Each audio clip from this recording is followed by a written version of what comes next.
Chapter 1. A long-expected party.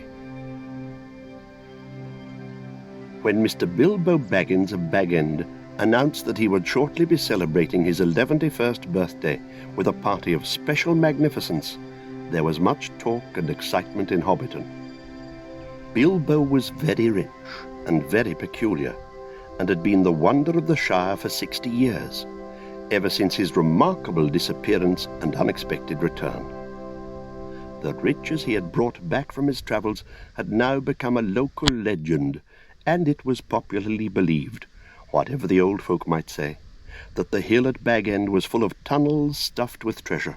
And if that was not enough for fame, there was also his prolonged vigour to marvel at. Time wore on, but it seemed to have little effect on Mr. Baggins. At 90, he was much the same as at 50. At 99, they began to call him well preserved, but unchanged would have been nearer the mark. There were some that shook their heads and thought this was too much of a good thing.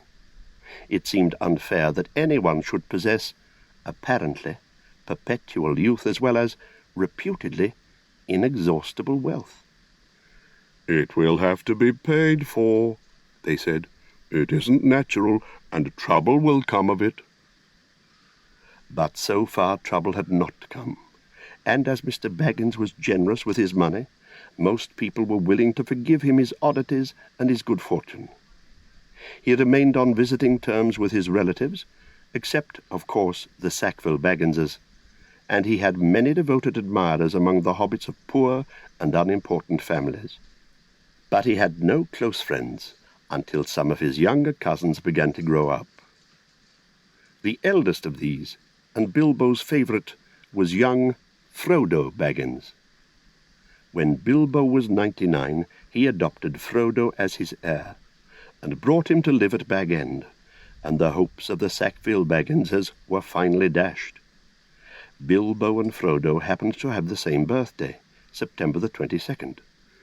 "You had better come and live here, Frodo, my lad," said Bilbo one day, "and then we can celebrate our birthday parties comfortably together." At that time Frodo was still in his tweens, as the hobbits called the irresponsible 20s between childhood and coming of age at 33. 12 more years passed. Each year the Bagginses had given very lively combined birthday parties at Bag End, but now it was understood that something quite exceptional was being planned for that autumn. Bilbo was going to be 11, 111, a rather curious number and a very respectable age for a hobbit. The old Took himself had only reached 130. And Frodo was going to be 33, 3-3, an important number, the date of his coming of age. Tongues began to wag in Hobbiton and Bywater, and rumour of the coming event travelled all over the Shire. The history and character of Mr. Bilbo Baggins became once again the chief topic of conversation, and the older folk suddenly found their reminiscences in welcome demand.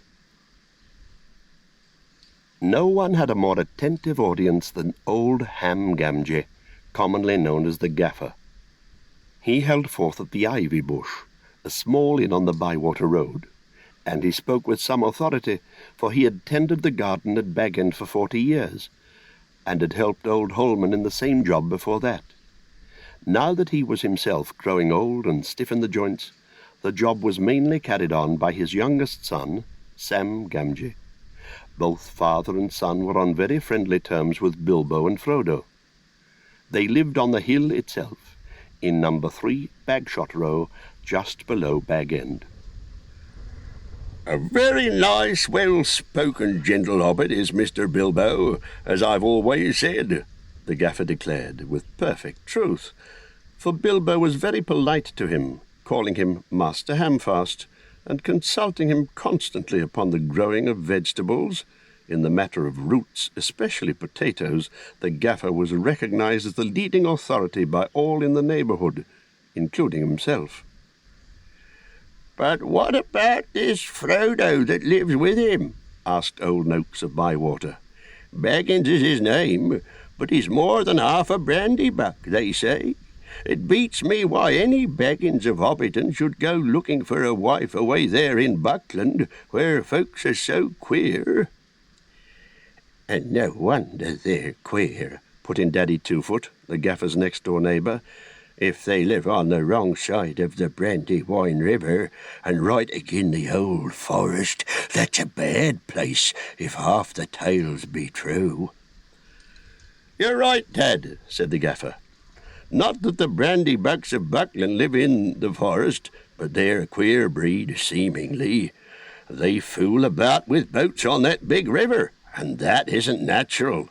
Small wonder that trouble came of it, I say.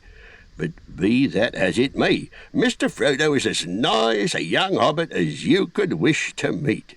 Very much like Mr. Bilbo, and in more than looks. After all, his father was a Baggins.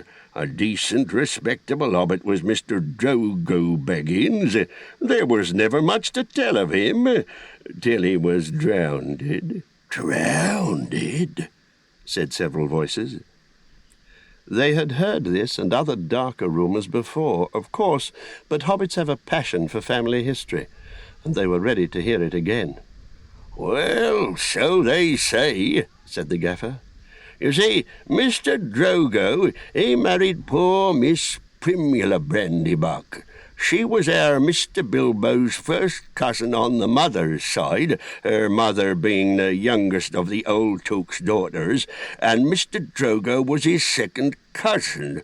So Mr. Frodo is his first and second cousin, once removed either way, as the saying is, if you follow me.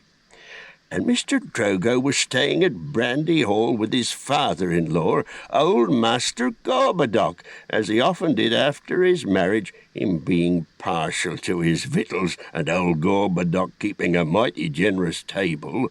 And he went out boating on the Brandywine River, and he and his wife were drownded, and poor Mr. Frodo only a child and all." "I've heard they went on the water after dinner in the moonlight," said old Noakes, "and it was Drogo's weight as sunk the boat." "And I heard she pushed him in, and he pulled her in after him," said Sandyman the Hobbiton miller. "You shouldn't listen to all you hear, Sandyman," said the gaffer, who did not much like the miller.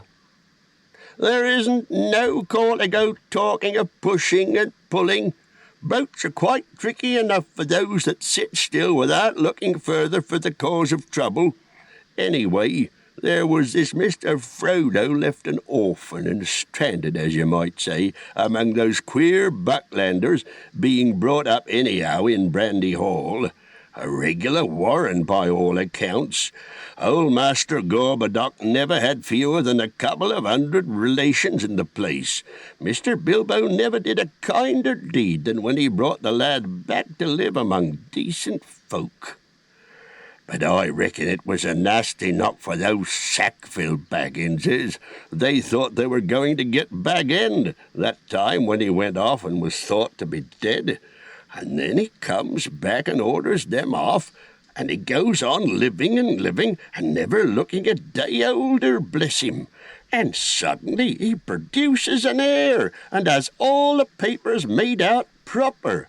The Sackville Bagginses won't never see the inside of Bag End now, or it is to be hoped not." "There's a tidy bit of money tucked away up there, I hear tell," said a stranger, a visitor on business from Michel Delving and the West Farthing. "All the top of your hill is full of tunnels packed with chests of gold and silver and jewels, by what I've heard." "Then you've heard more than I can speak to," answered the gaffer.